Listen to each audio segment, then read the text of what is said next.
محمد علی صاحب کا مائک کھولیں. سر اب تو اکٹھے 10 سال ہو گئے ہیں. علی محمد صاحب جی محمد علی تو اوپر بیٹھے ہیں.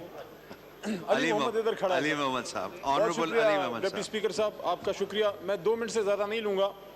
اللہم صلی وسلم وبارک علی سیدنا محمد وعلی آل محمد. میں بھی خائف نہیں تختہ دار سے, میں بھی منصور ہوں قحط و اغیار سے. کیوں ڈراتے ہو زندہ کی دیوار سے؟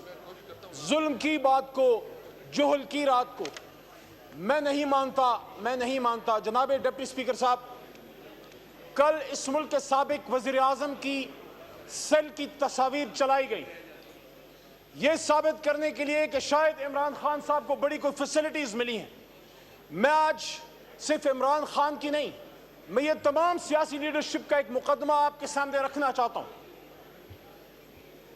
ایک ملک کا سابق وزیر اعظم 6x8 کی سیل میں, جہاں یہ اس کی بیڈنگ ہے, یہ سنک لگا ہوا, پیچھے واش روم ہے, اور یہاں اس کی الماری ہے کتابوں کی, اور پیچھے اس کی واش روم کے اس طرف جائے نماز وہاں موجود ہے. کیا یہ کرتے ہیں ہم اپنے ملک کے سابق وزیر اعظم کے ساتھ؟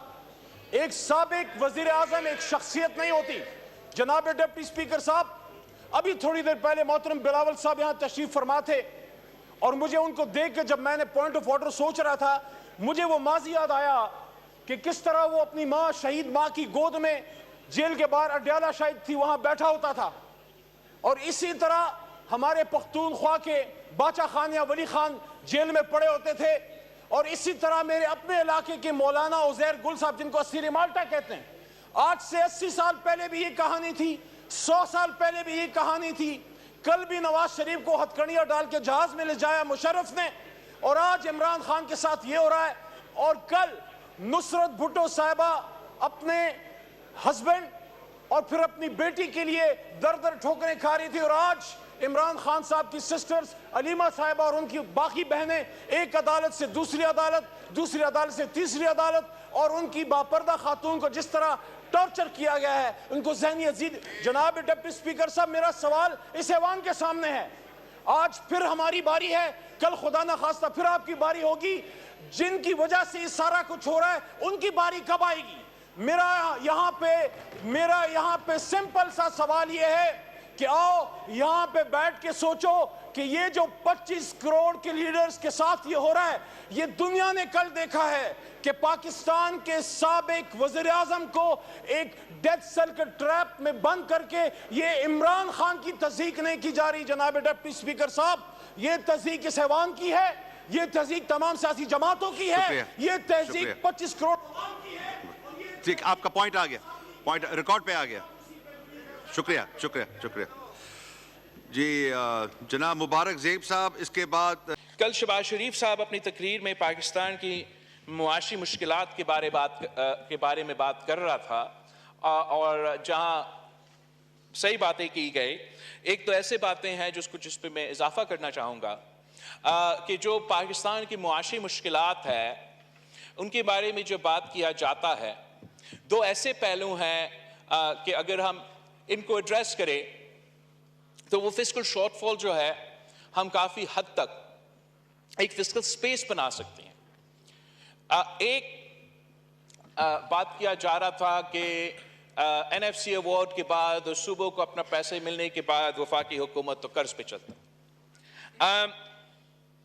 یہ صحیح تو ہوگا, مگر یہ صرف اس لیے نہیں کہ این ایف سی ایوارڈ کے مطابق وہ صوبے کے اپنے حق دے رہے ہیں, وہ اس لیے کہ 18ویں ترمیم کے مطابق جو سٹیپس وفاقی حکومت کو لینے چاہیے تھے وہ نہ میاں صاحب کا 2013 کا 2018 تک کا حکومت میں ہوا, اور نہ 2018 سے لے کے خان صاحب کی حکومت میں یہ ہوا کہ جو 18ویں ترمیم کے مطابق وہ وفاقی وزارتیں جو ڈیوالو ہونا چاہیے تھے 2015 تک وہ ڈیوالو نہیں ہوئے, اور اب ڈبلنگ چل رہا ہے.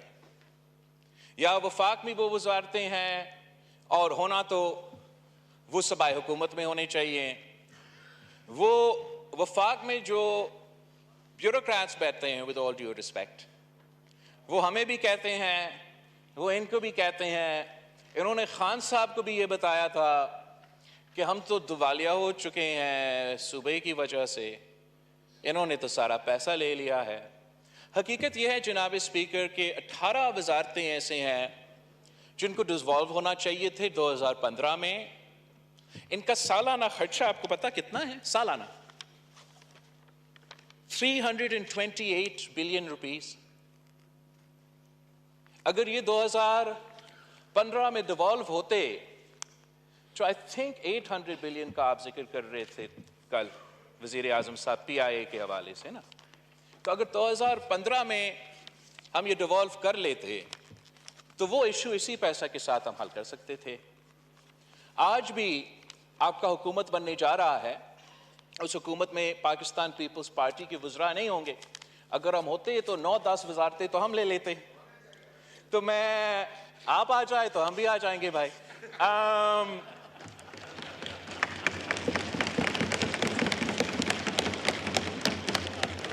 تو جمشید دستی کم صاحب، از یہ کم کانسٹنٹ کامنٹری اچھا نہیں لگتا نا؟ یو آر سینئر پارلیمنٹیرین، کرنے دیں بات، تو آپ کی باری آئے گی، بات کیجئے۔ تھینک یو جناب اسپیکر۔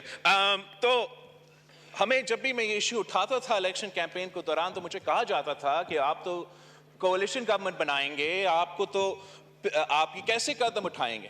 تو اب میرے خیال میں یہ موقع ہے کہ شہباز شریف صاحب یہ انقلابی سٹیپ لے سکتا ہے کہ کچھ ان وزارتیں میں اگر آپ ایک دم سے ختم کر سکتے تو زبردست، اگر ایک دم سے نہیں تو ایک ٹرانزیشن تو آپ کر سکتے ہیں، 1-2 سال میں ان کو ڈیوالو کر کے جو تھوڑا بہت کوآرڈینیشن وفاق کو ویسے ہی کرنا چاہیے، وہ آپ یہ آئی او سی کیا ہے یہ وزارت انٹر پروونشل کوآرڈینیشن، وہ وزارت کو کام کر سکتا ہے۔